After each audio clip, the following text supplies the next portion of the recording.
And that night, I probably had 105-degree temperature. And the next day, hey, you got to suck it up and get going. But, there's things that happen that throughout, again, it's ingrained because they're always saying, hey, you know what? You can ring the bell. And then when you ring the bell, take a nice shower, go to the chow hall, get a nice meal, and then you go to the fleet. Back to that bosun's mate third class that could be bossing you around.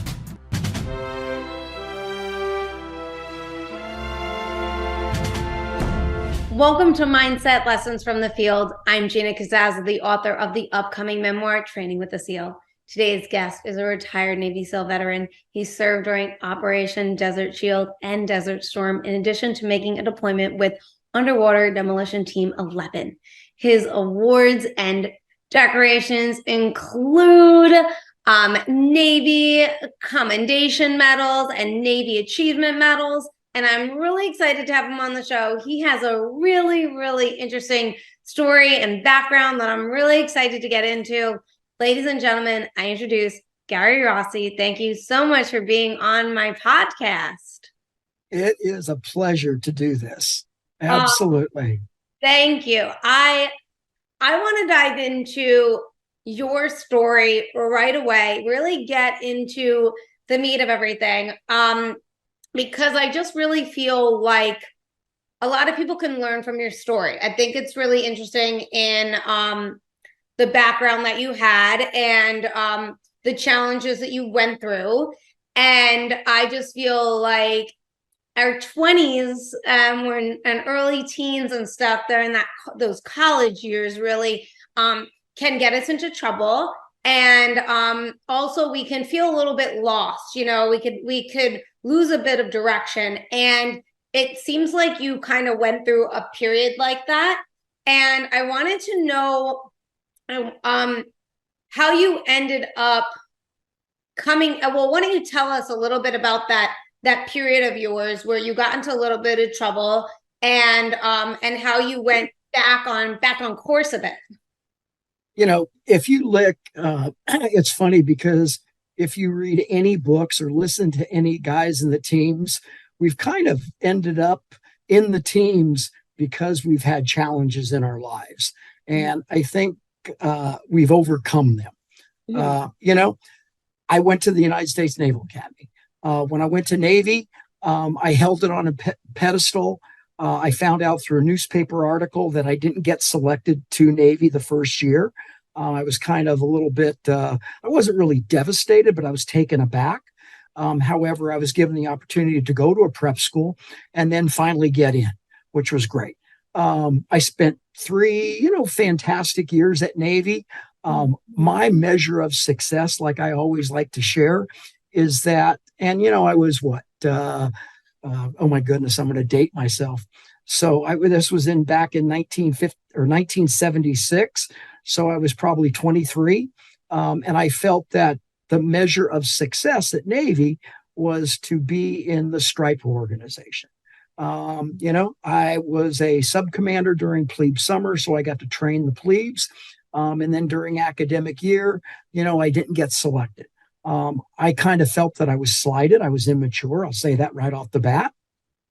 And in our company, we had the guys that were I'm not going to use left and right, but on one side of the rules and regulations that abided them strictly. Then we had the guys on the other side that, you know what, it's the rules and regulations. It's written in a book. We pick and choose. And I kind of was right down the middle. And finally, my senior year, second semester, when I realized I wasn't going to get a leadership role, I said, to heck with it, and enjoyed myself. Long story short, one break, went out drinking, came back to Bancroft Hall, had some beers, some cigars, and were playing Monopoly. They put a couple extra officers on the deck.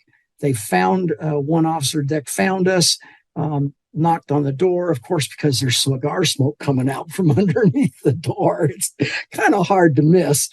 And then he knocks on the door and we answer. He goes, "Where's the bottles?" No bottles.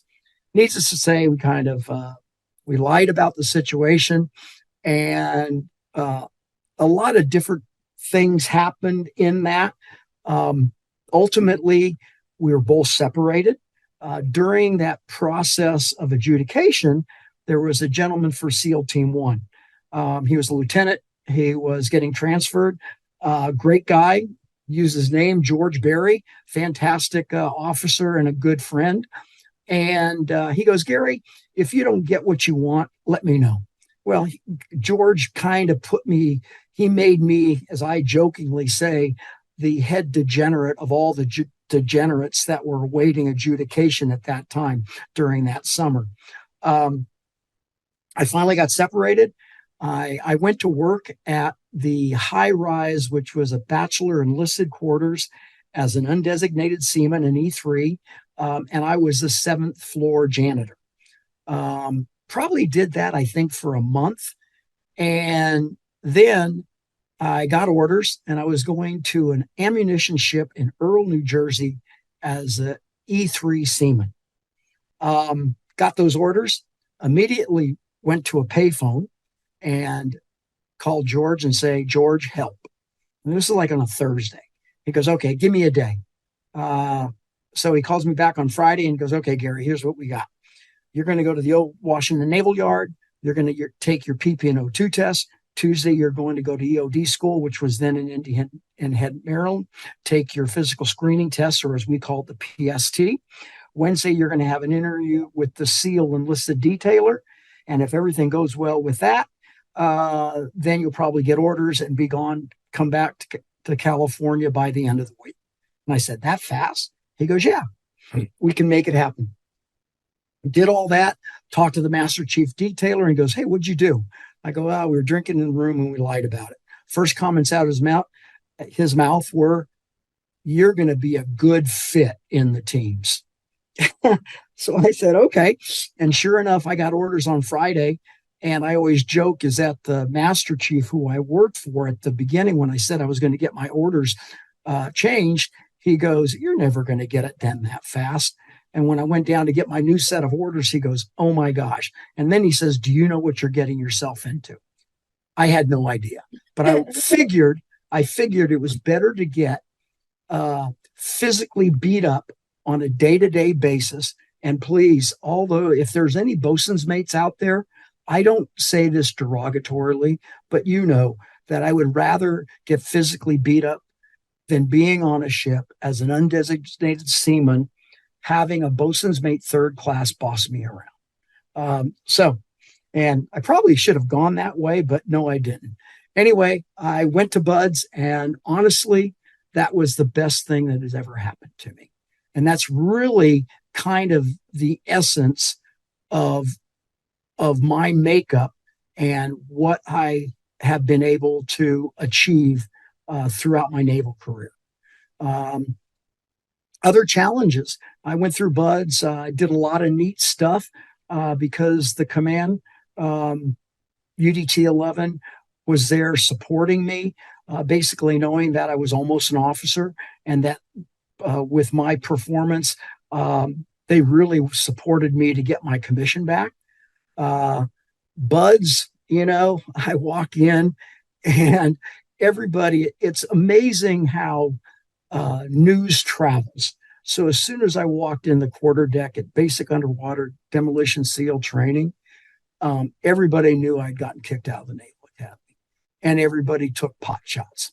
I had one gentleman, and I don't know what phase it was in, but his name was Scott Templeton, comes up to me and he goes, you know what, Rossi, every time you see me, you're going to do one set of 100 8-count bodybuilders.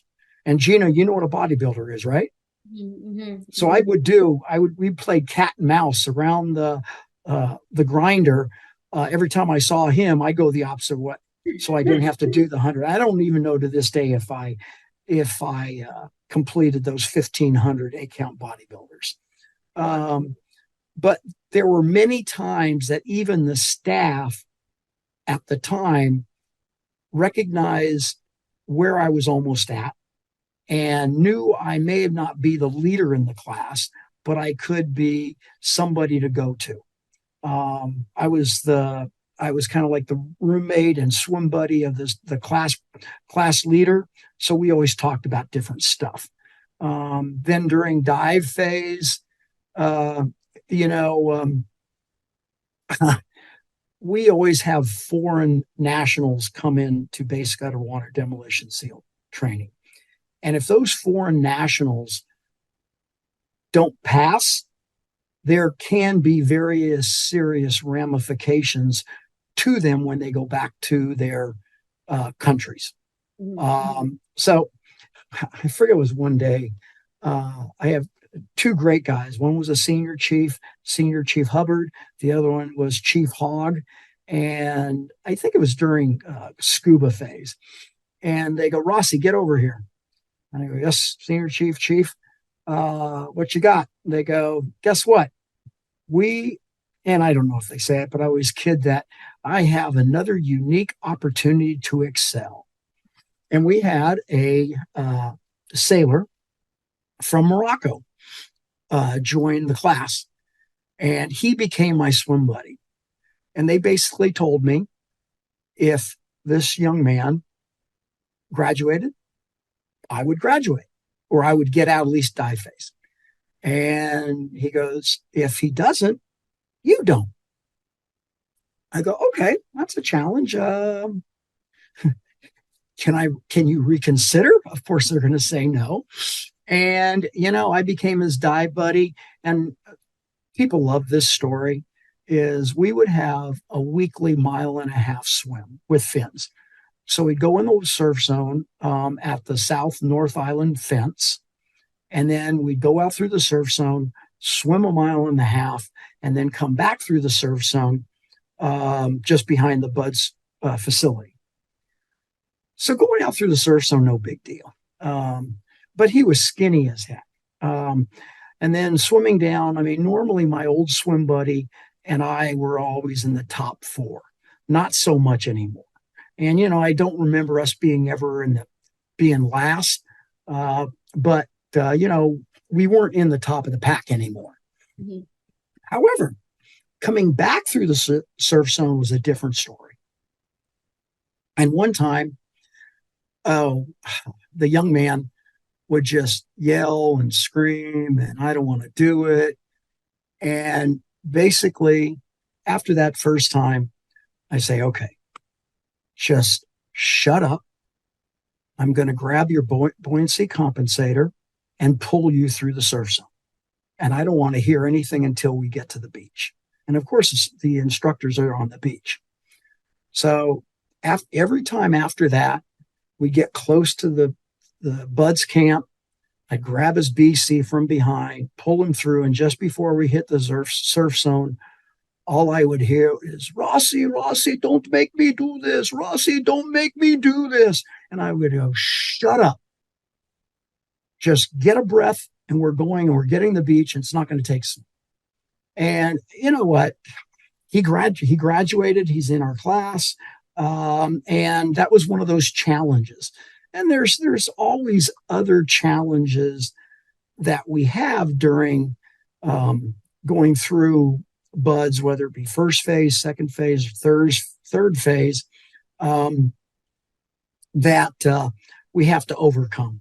Going back, the first month, maybe, every Friday afternoon, I would go, and we were still kind of doing a lawsuit against the Naval Academy for me getting kicked out, even though that was a self-inflicted challenge on my part, because I had the terminal case of the not so smarts.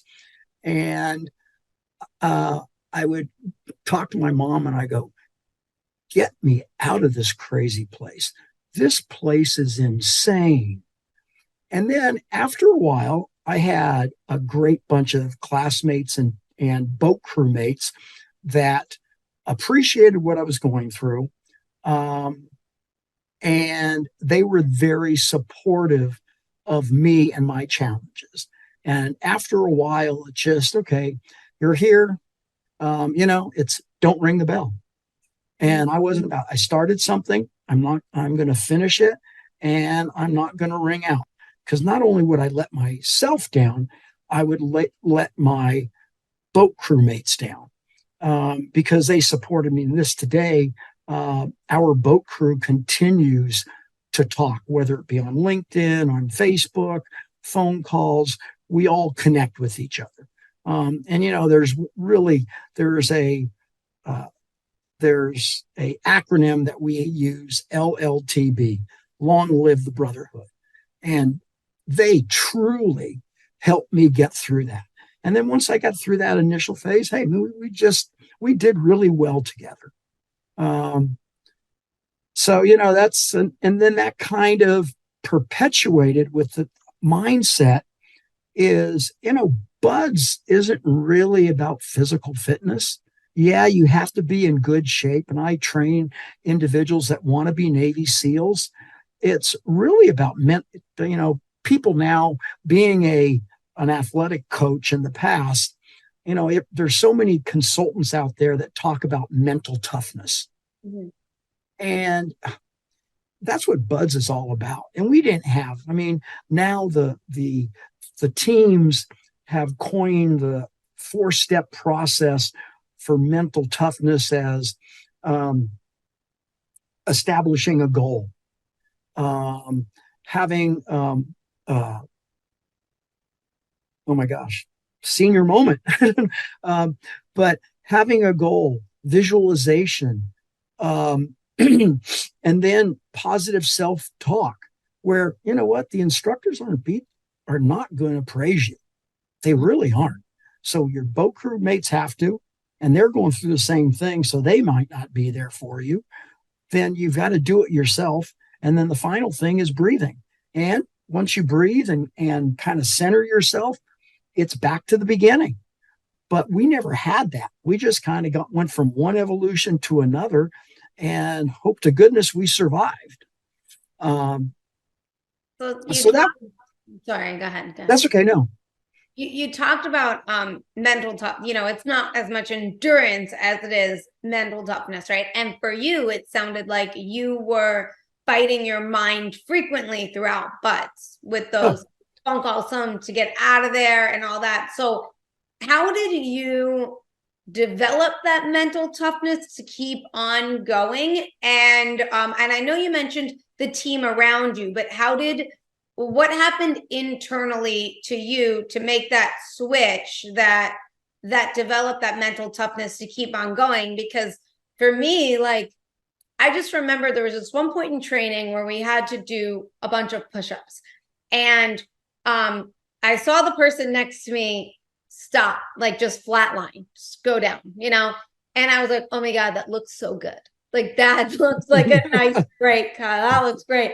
And then I gave out, and I gave out because I saw that and that looked really good. And that still sits with me. It still eats to me at this day, knowing that I could have went a lot further, but because I saw that, so I don't know if I'm hearing the bell around me, or from what I hear, if someone does ring that bell and they bring that, or they show you donuts and blankets and everything looks really good in that moment, and then it eats at you and sits with you.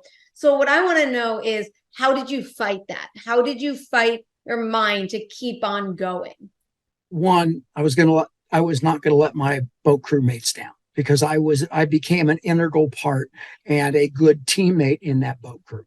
Second thing, I was not going to be one of those individuals that put my green helmet in that line after I rang the bell.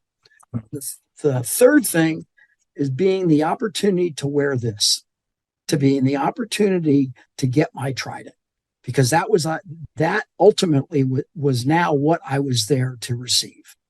And those were the three motivating factors for me. Today's podcast episode is brought to you by my absolute favorite company.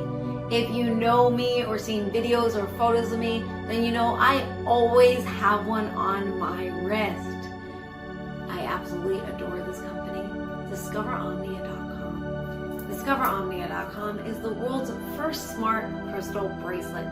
Every single bracelet is handmade in the USA using real, genuine crystals made on memory wire. Every bracelet is unisex, and they're also aromatherapy. The cool part is the black onyx charm that is on the bracelet. It scans to your cell phone, connecting you to their Wellness Hub Elevate. You can also access their Wellness Hub Elevate on your computer or tablet. You just have to sign into your account. The bracelet gives you a 12-month membership. It has over 200 pieces of self-care content, from motivational tips, meditations, breathing exercises, exercises around the theme of your bracelet, printable journals, and so much more. The content is ever growing. And that's not all.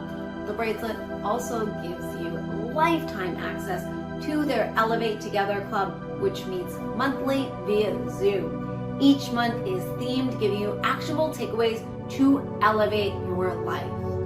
And with this podcast episode, you get 40% off your purchase order by using the code Mindset Podcast. Use that code Mindset Podcast for 40% off. Just go to discoveromnia.com. Discoveromnia.com, code Mindset Podcast for 40% off.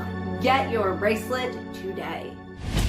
So when did you stop? Like, you mentioned you phone called home every Friday. You were like, get me out. When did it finally be like, I'm now getting through, like I'm done whining about it. I'm going to keep going. I think it was probably during Hell Week. Because what happened during Hell Week? Yeah. When I first got to Buds, my perception is, and it's been quite a while since my class graduated in 1980, that they did not have wetsuit booties. So they gave me an extra couple pairs of these really wool dive socks that are smooth on the outside and coarse on the inside. And then we had what we called, they were UDT Voigt frog feet. And they're molded so the straps are continuous with the fin. Well, we were doing a lot of swimming with fins prior to Hell Week. Yeah. Well, because of the coarseness of the socks and the fins, the straps rubbing on the socks, it basically rubbed down my ankles on both feet.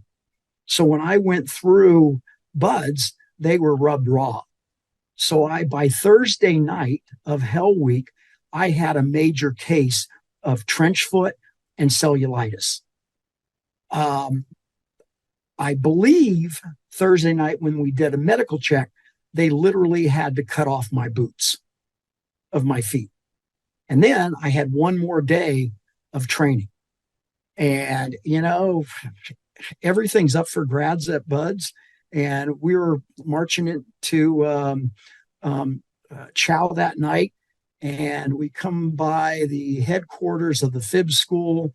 And we're in formation with our stupid boats on our heads. And they stop us. And there's the CO of the Fib School and the CO of Buds. And they go, and the CO of Buds starts just reaming us, saying, we're the worst class that's ever been through. You guys haven't done anything. You've been pathetic. You haven't endured everything. You've complained. And we're going, where the heck did this come from? So, we're all pretty getting emotional. And I'm thinking, oh my gosh, I'm just barely got a pair of new boots. My feet are killing me because the night before I remember this as I'm leaning on our bunk bed and I'm going, oh my God, I have never given childbirth, but these feet hurt. And again, my teammates and my boat crewmates said, okay, Gary, we're going to get through this together. So then the CO of the Fib School comes out and he goes, don't listen to that guy, what he says. We're going, okay, so that's the CO of Buds. What do you think? We're not going to listen to him. And he goes, hey, class 107, you did a great job. You're secured. And we go, oh my God. Talking about a flood of emotion, getting through that. But those things, I think, working together as a team, I realized that I couldn't talk to anybody for a week going through Hell Week. And it's just like, okay, suck it up and get over it. How painful was it for you with being rubbed with those ankles being rubbed raw? Like how painful was it, and how did you not think about the pain, or was it constantly like how did you You just get through it. uh, You know what? I think the best example, and this is to the extreme, when people ask me what do you train to do? And I've never been in combat. When I was going to Desert Shield, Desert Storm, I was on a minesweeper. Um, but the movie Lone Survivor with Axelson and Dietz and Murphy, you get shot, you have pain, and you have to complete the mission. And that's the kind of thing that even going through buds, people have injuries, and the ultimate goal, I mean, again, is not ring the bell. mm-hmm. But how did it seems like you really grew, like buds changed you. It really transformed you from, so where did you feel like the turning point was for you, and the lessons that you learned in buds that really helped make the person that you are today? I think it was going through Hell Week and then completing the course. And there were a lot of other things that transpired going through buds, and then getting through to the teams and being given a lot of different opportunities, and having a group of gentlemen that were Vietnam vets appreciate what I had gone through and respect me and train me and give me the opportunities that probably, a seaman that had just come into the teams would never have had, because I was a little bit older. And like I said, everybody knew me and knew my background when I stepped through that front door of the training center. What you said in the very, very beginning of this interview, that that one of the people said to you, I think it was the Master Chief, said you'd be a good fit or something. Is that right? Why did he say that? What would Just because of the temperament, doing something stupid, getting kicked out, realizing you do it, and take a challenge. the accountability? I mean, yeah, the accountability. It was my fault. And when people ask me, "Well, would you do it again?" And I said, "Absolutely. I do it the same way." Yeah, why? Because it has become an integral part. I have closer friends in the teams than I do from high school. I still have a lot of close friends from the Naval Academy, but I have a lot of very close teammates that I constantly communicate with. What was the biggest shock for you in like the very beginning? Because you said you didn't really know what you were getting into. You just wanted to get out of the situation that you were in, and then you went right to buds, and it was so fast and quick. Like, what was the biggest shock for you? You know what? You don't have time to think. I mean, one day from the time you wake up, and you know what? You can be perfect in uniform. And, Admiral McCraven says that in his speech for Make Your Bed. And you could be everybody in uniform, but first thing in the morning, you're doing inspection and somebody finds something and they're going to find it anyway. And everybody in the class jumps in the ocean, rolls around in the sand, becomes a sugar cookie, and crawls back to the grinder. That was probably one of the holy moly episodes. When did you go to what time of the year was buds for you? We call ourselves Winter Class 107. So No, I got to buds in October. Oh wow. Okay. And did you have any cold, did you prep at all, like cold wise for what? We froze. All of us froze to death. Like right now, my wife always gives me a bad time because I hate the water, I hate the sand, I hate the beach. And, I don't like the cold. And I mean, she loves keeping all the windows open. And, I just said, it's not for me. Well, I mean, October, Pacific Ocean, early morning getting up and going into the swell and getting drenched right away. And then having to, for when I was doing the prep program, like the worst part for me was getting out of the water and being covered in sand and staying in that, because it felt like there was 20 extra pounds on me, and it was super uncomfortable. So how did you just like mentally get, like you said, you don't have time to think? Okay, That's exactly right. I'll tell you, we're different. I'm a female, you're a male. You can't understand. We love to think. I don't know if you know that about women, but we are thinkers. We can't. Yes, you're right. My wife is a So, thinker. so how do you shut it off? I want to know like You just take one, for me and us, we just take one evolution 1 minute at a time. The worst thing out of buds, especially in first phase, there's usually 3 classes at buds. The worst thing is, because we were the last class, taking a shower in cold water. With the old facility that we had, there wasn't enough water to go around for all 3 classes. So we were the last ones to secure in the afternoon, and we took cold showers. I hate cold showers. I refuse to take a cold shower. I hate them. I know. I get it. So what'd you do? Turn on the water, take a quick dip, and then get the heck out with as much sand off as you possibly could. Yeah, the cold, it's I don't have much meat on my bones, so for me, I'm just like, I'm freezing all the time. So what were some of the biggest lessons that you've learned throughout? It seems like teammate was a really, really big lesson for you, and you wouldn't have got through buds without your team, from what you've been saying. Now, did you have a strong sense of what a teammate is and how to be a good teammate prior to going into buds? Was it something that you learned? Talk to me about that. I played 150-pound football, and I was always in a team. I swam in high school. And so there was the team concept, but my personal opinion is there's very few people that really understand what a team is. I mean, the ultimate or the penultimate is the example of Lone Survivor.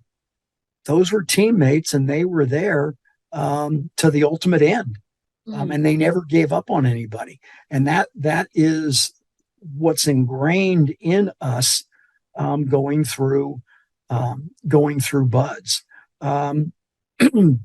It really, having been so immature at the Naval Academy, that entire experience kind of solidified that team idea.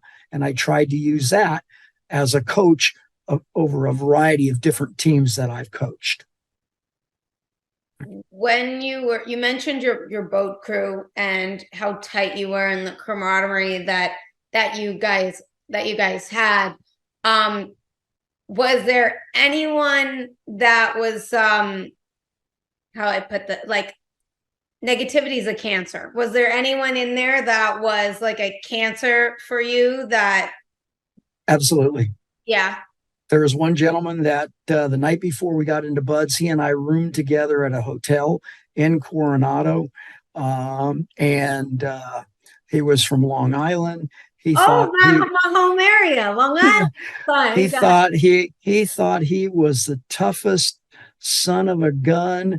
And he said, "Oh, buds, it's gonna be a piece of cake." After a while, we got tired of listening to it. He didn't make it through Hell Week. And it's just like, if you don't change, we're going to help you get out. and we kind of facilitated his ringing of the bell. What do you mean by if you don't change? Is it just like if you don't change? If you don't become a teammate, you don't we're tired of hearing how tough you are. Mhm. But every time there's a tough evolution, all we hear about from you is whining and crying. A lot of egos.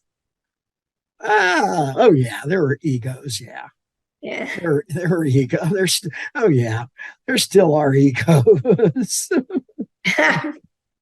What was I guess like what was your biggest challenge? What you considered like Oh, the obstacle course. There's an obstacle called the dirty name. And normally you finish it right in about 12 minutes, 12:30, if I can remember correctly. And this one day, I finished it probably 10 minutes or something. Um, but this one day didn't pass the first time. So, of course, you're going to get wet and you're going to get sandy and you have another opportunity to excel. And I failed miserably again. So then we went about our normal daily routine. And in the afternoon, I came back and I had the opportunity to try to go through it twice more. And in between the third and fourth time, third time I also failed, and I was able to do, I had a short uh, PT session in the surf zone, being sandy and wet, and doing push-ups facing the ocean, stuff like that. And then, you know what? I said, okay, here we go. You know what? I'm wet, I'm sandy, I'm tired, but I'm going to knock it out and get that time. And I think I just barely passed that fourth time. But the dirty name is this was three logs. And hitting the first log, you need a little bit of momentum because you have to get your chest up and over that second log. And I hit it so many times that day that I literally cracked my skin. And the next day with my shirt that was bleeding through. Oh, wow. Yeah. And yeah, I finally made it the fourth time, but it was just, oh, yeah, I hate that thing. After that, I would have, if we did it on Thursday, if I remember correctly, I would have kind of like nightmares or bad dreams about the dirty name the night before. You mentioned tired and you mentioned a time. So you mentioned, you were tired, sandy, wet, and you had to hit a certain time. And I remember throughout training, we had moments like that. And oh gosh, it put tired and hitting a time together, and it just to me equaled pain. How did you just like push through that tired and hit that time and push? How do you push through the time? You know what? Not doing it a fifth time or a sixth time, because some of the instructors are ruthless. They are absolutely ruthless. And there are individuals there that kind of take it to the limit. Had one instructor, we were doing small arms after, I think, Hell Week. And, it doesn't take a rocket science to strip down a 45 or an M16 or an M60 once you learn it. And the requirement was, while you're not on the firing line, you're looking at the tech manuals for those three weapons. Well, I already had completed all the times with a piece of cake. So at that time, John Jakes came out with his series of books, The Bastard, the Patriot, that series. So here I am sitting waiting for my turn to fire, or I already did.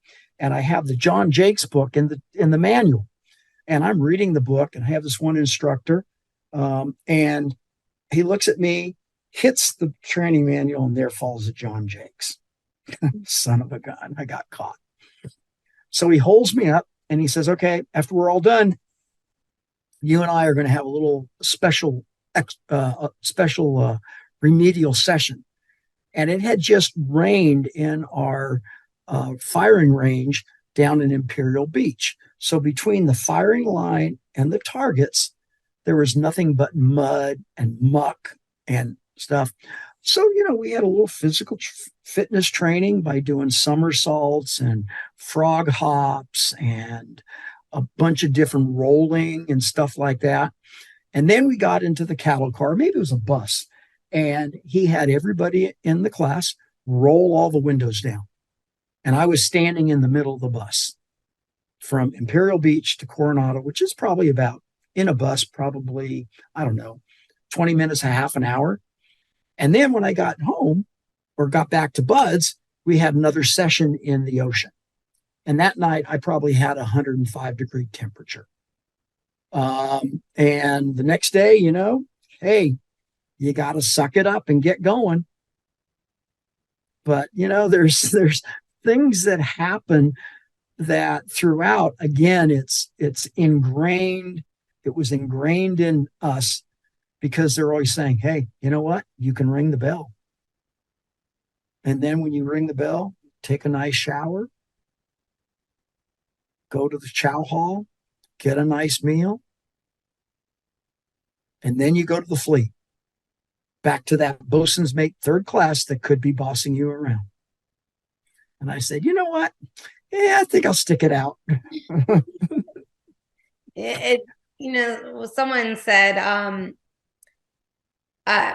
when I asked about getting through it, and it was like, well, it's temporary. Like at some point, it's going to end, and it's the same thing. Like when what he was saying was when you go to combat or anything, like, you push through and you get through because you're either going to survive or you're going to die, and with training, it's like at some point you're going to go to sleep, you're going to rest, you're going to have that time off. So just put one foot in front of the other and just focus on that. And I think that you could use that in life. You don't need to be in Bud we can use that every day because life is hard for everybody. No one has an easy life, and things are going to suck, and you have to learn to get through the suck and realize that the world's not going to accommodate you, Yeah. And I find that, speaking with you, that's like the biggest lesson I'm taking from this whole entire interview. And I'm really hoping that our listeners take that as well, because what a life lesson that we can all use every single day. And Gina, the other thing is never give up. Never give up. I mean, when I finally got out of Bud's and went to Underwater Demolition Team 11, and I had opportunities, we went to Iwo Jima on an amphibious, on a deployment. They gave me things that probably nobody else, even though I was a junior guy, they gave me opportunities to do that. I went to the Naval Experimental Diving Unit. I was an E3. And everybody else was an E5 and above. And, my command said, okay, Gary, we're going to work on trying to get your commission back. So why don't you do this? And even the individuals that I worked with, they respected me for where I came from and gave me other opportunities. And then finally, when I was trying to get my commission back, I put in my package, I wrote a letter laying everything out. I even laid out that the superintendent at the Naval Academy, Admiral Bill Lawrence, is a phenomenal individual. And if I were in his position, looking about separating me, I would have done the same thing. Anyway, he wrote a letter to then acting Secretary of the Navy that said Midshipman Rossi is unsuitable to be a commissioned officer. And I put that in my OCS packet. Well, I was supposed to call this commander to find out when my OCS date was, and got on the phone, and he goes, hey, you got this letter from a 2-star, 3-star admiral, and he says you're morally unsuitable to be a commissioned officer, so I got to turn down your package. Went back to my command, talked to my executive officer, he talked to the CO, and he goes, there's nothing I can do. So because of my experience at Bud's, I said, okay, and I'm not going to fault my XO and my CO. So what I said is, you know what? I'm going to take this on my own. Nobody says no to me. Now I've developed the tenacity, the perseverance, and sometimes hard-headedness to not accept somebody's decision. So I reached out to Admiral Lawrence and I laid out the situation, and he goes, give me a call. So I talked to him. It was funny because I called to his flag sec, and she goes, at that time I was like an E5. I was second class petty officer. I go, this is petty officer second class Gary Rossi calling for Admiral Lawrence. Does he know you? I go, yes, he does, and he's awaiting my call. Okay. So he goes and says, Gary, you're not going to get back to the Naval Academy. You violated my honor code. I go, yes, sir, I know that. He goes, but I will help you get to OCS because you sent me your evals and you've done a great job. So he goes, let me give me some time and let me get back to you. And I think it was a day. He goes, give me a call back. He gives me a call back and says, it's all set. Call the commander back. So I call him back, and it's amazing if you have friends in high places. And he goes, okay, when you get back from deployment, then you are going to OCS. Fantastic. Go on deployment, did a bunch of neat stuff. I had a fantastic platoon, and I get back, and I'm supposed to go in October. And then all of a sudden, my OCS class isn't until January. I go, what the heck? So, you know what? Squeaky wheel gets the grease. Again, that tenacity, that perseverance, hard-headedness. I go and I call Admiral Lawrence up again. And of course, the flag sec goes, Petty Officer Rossi. And I go, yes. Okay, does Admiral know you're calling? Probably not. But could you tell him my OCS date got delayed? Okay, I will. I don't know, a minute, 2 minutes come by, and he comes back. He goes, what's going on, Gary?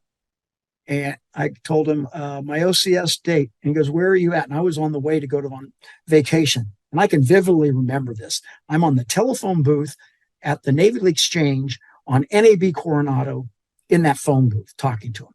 He goes, where are you at? I go, Admiral, I'm in a phone booth about ready to go on leave because we got time off after deployment. He goes, okay, stay there. Do you remember the commander's name? Yes, sir, I do. Do you have his phone number? Yes, sir, I do. He goes, stay there and I'll call you back. He goes, okay, your OCS date has been changed back. Call the 05 again. The 05 goes, you know what? You need to stop talking to that 3-star. And I go, sir, you know what? I've got a goal. I've got goals, and one goal is to get my commission back. I made a stupid mistake, and I'm not going to pay for it for the rest of my career. And you know what? If I have to call a 3-star who's now become kind of like a mentor, or at least somebody that I can rely on within this organization, I'm going to use it. He goes, okay, well, you're starting an OCS in October. And I said, sir, thank you very much and have a great life. So, and that has, I've gotten laid off from jobs, and people don't say no to me. I mean, just like, again, Axelson and Dietz and Murphy, and I know their families just over the course of time interacting with them. You don't give up. If somebody says no, that's not going to work. There are ways around things. Mm-hmm. You will succeed. I've been a career coach since 2006. And, when people are getting down, the one thing that I say that I've used for my mantra is you have been successful in the past. You are successful now, regardless of the situation, and you will continue to be successful in the future. And I got that thought process from Buds, 45 years ago. Wow. I really enjoyed that. That was a great story with a great message. And I feel I feel inspired. That's for sure. and as a business, I'm a new business owner. So that most of the time I feel like I'm throwing spaghetti on a wall and seeing what sticks. And you feel lost a lot of the times, you feel frustrated a lot of the times. And so what you just said really, really resonates with someone like me, because I just keep telling myself, just keep moving forward every single day, because there are days where you're just like, you want to throw in the towel. There's days where you're just like, is this ever going to work? What am I doing? And the thing is, you mentioned team, and when you're just starting a business, and you don't have any money, and but you have this idea, and you're taking a risk, you're your own teammate, and I think sometimes that's really challenging, because you have to be that coach that motivates you and gets things done. And I feel like, especially in this time, we have social media, and we have all these other distractions, and the internet, and all this other stuff that gives us that dopamine hit instantly, versus which sets us back. I find myself sometimes scrolling aimlessly, and 45 minutes pass when you're not the only one. Yeah, I know. It's just it gets frustrating at times. And so everything that you just said, I think was it resonated with me so much. And what do you have to share for others to improve themselves, to set the bar and raise it just a little bit more, for themselves, to tap into that potential that they're holding themselves back from hitting?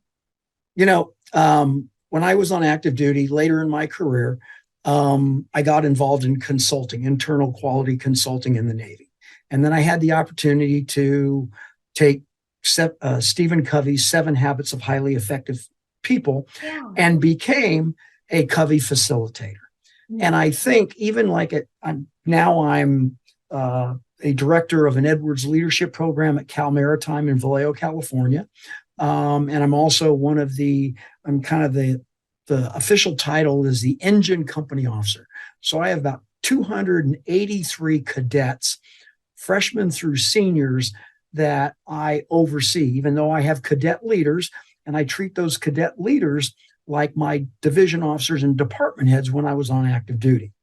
I gave them a commander's intent, and I tell them, I'm not doing anything. I'm not going to micromanage. I'm going to sit back and watch.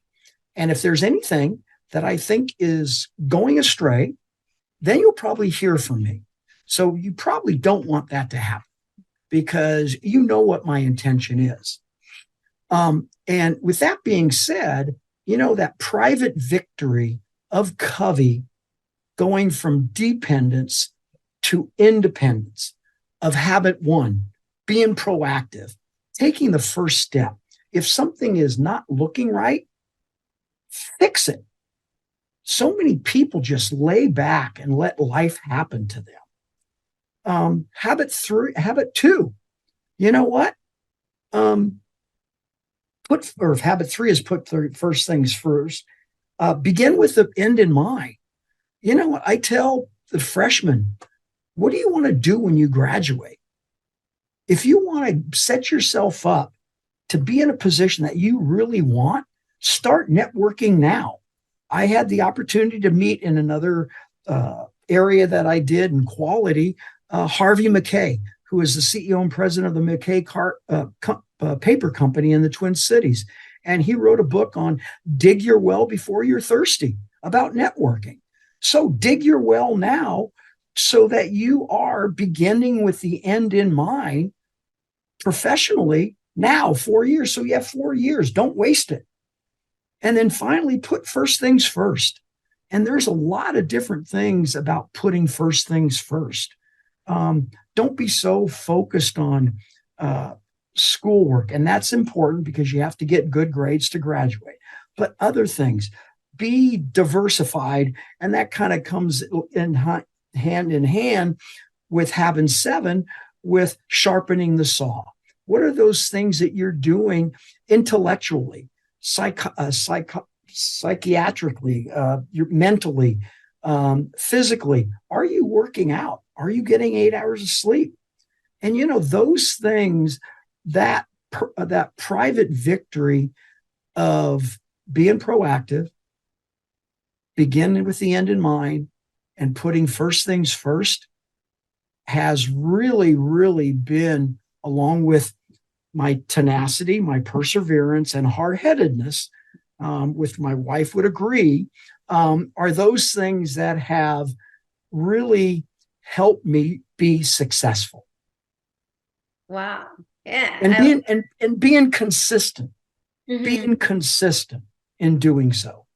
Yeah, I feel like it's really easy to fall off. It's easy Uh, to sit down on the couch and watch a TV show, and next thing you know, 5 seasons in, 45 hours later, and and the thing is like I feel like life makes it easy to be lazy. Life makes it easy to make excuse. I mean, you've always had excuses and since the beginning of time, but just in my opinion, we have it's easier. It's easier for us to get that dopamine hit watching a cat video online versus because you're also not seeing. And the thing is, what someone mentioned too one time was when you go to the gym, you're not seeing results until a month later. You're not seeing the results right away. And I think that's the thing is like we can't see, you have to sit back to see that bigger picture and see why you want it so bad. And like you said, that end result and working every day towards that. And some days you're going to win, some days you're not going to win, but just getting back up and keep going. And I feel like sometimes we get complacent, and that's one of the reasons why I really I wanted to do my I was looking for Navy SEAL training with SEAL because I wanted to know.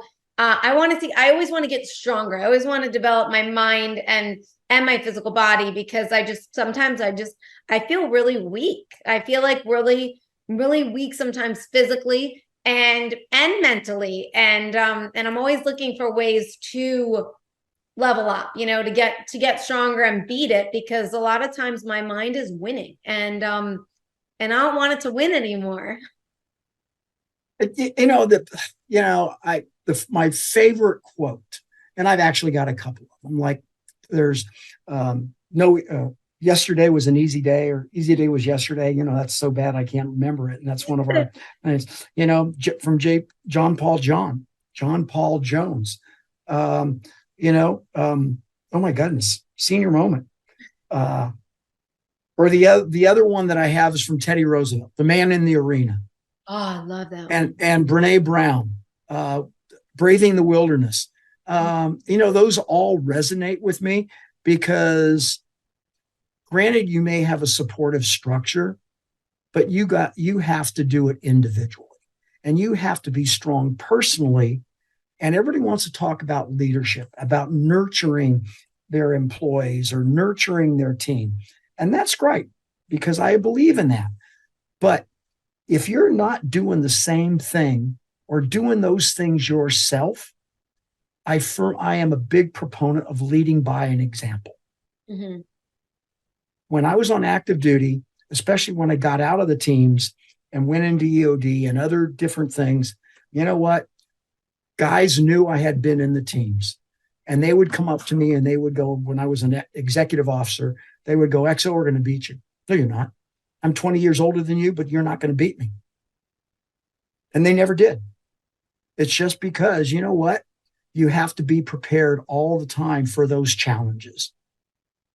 Coach used to always say, lead from the front. It was this big thing, lead from the front. And it hit me like towards like the middle of training exactly what lead from the front meant for myself because I was never in the front. I wasn't even close to the front. And I remember realizing like the way I could lead from the front, and the only way I was able to do it was by showing up. Every single time I was taking a beating, every single time I knew what I was getting into, and it was so much easier to not show up. And yet that was the way I've led from the front, was by showing up and doing the hard thing even though I didn't want to. And I use that every day because for myself, running a business, one of the big things is social media content. And I'm just like, like, oh, I got to do that. And I try and find the fun in it. I try and bring fun into everything that I do. And when I was in training, I actually said this the other day to someone, I said, all I did was smile. And I go, because I hated it. I didn't want to be there, but you can't be mad when you're smiling. You just can't, and that's how I brought the joy into it. And that's what I do for anything that goes wrong in my life. My family sometimes gets very annoyed about it because they're like, this is a very serious moment and you're laughing. And I go, you got to bring joy into the seriousness because that's the only way we're going to get through it. Yeah. And that's one thing that I tell these cadets and the young men and women that I mentor that are going into the military. They ask me, well, how am I going to succeed? And I go, do your job. If you're going to the Navy, do your job and take care of your sailors. If you're going in the Marine Corps, do your job and take care of your Marines. Just do your job. If you do your job and do it to the best of your ability, even if you make mistakes, as you start off, people are going to expect you making mistakes. And that's the only way you learn. But do your job. You're going to establish credibility and you're going to get promoted. So don't worry about promotions. Just do your job and take care of the people that are underneath you, that rely on you for those financial resources, those resources to succeed. So it just, yeah. Wow, this was great. This is a great episode. I had so much fun talking to you. I could keep going. You're amazing. I feel very inspired and motivated. And I will say lately I have been kicking myself to get back. I fell off the wagon a little bit and I'm kicking myself to get back into it. And after speaking with you, I feel very inspired and motivated. So I'm so grateful that I got this opportunity to talk to you. Thank you so much for being here. Oh, Gina, thank you. One parting shot is that my wife is a hospice liaison and marketing manager. So since we've been married and together, she has gotten me involved in Veterans Day and recognizing those veterans at senior living facilities. And, that is one of the things that I get to do, to recognize those veterans that don't get recognized. So by doing this is kind of extending that to those veterans that may be on your show to say that, hey, tell your story. Mm-hmm. Because, it's important to tell your story. And we're losing so many World War II veterans, and they need to tell their story. And we need to get more veterans to tell their story. So thank you for being able or allowing me to tell my story. Thanks for sharing your story. It's a story that needs to be heard, and thank you. It's worth sharing. So thank you again, and thank you everyone that's listening. I hope you enjoyed this episode as much as I enjoyed this episode. Please go like, share, comment, and subscribe now. Become a Patreon member so you get full access to our bonus episodes and some extra goodies that only our Patreons get. And tune in next week for our next episode. And thank you so much for listening to the show.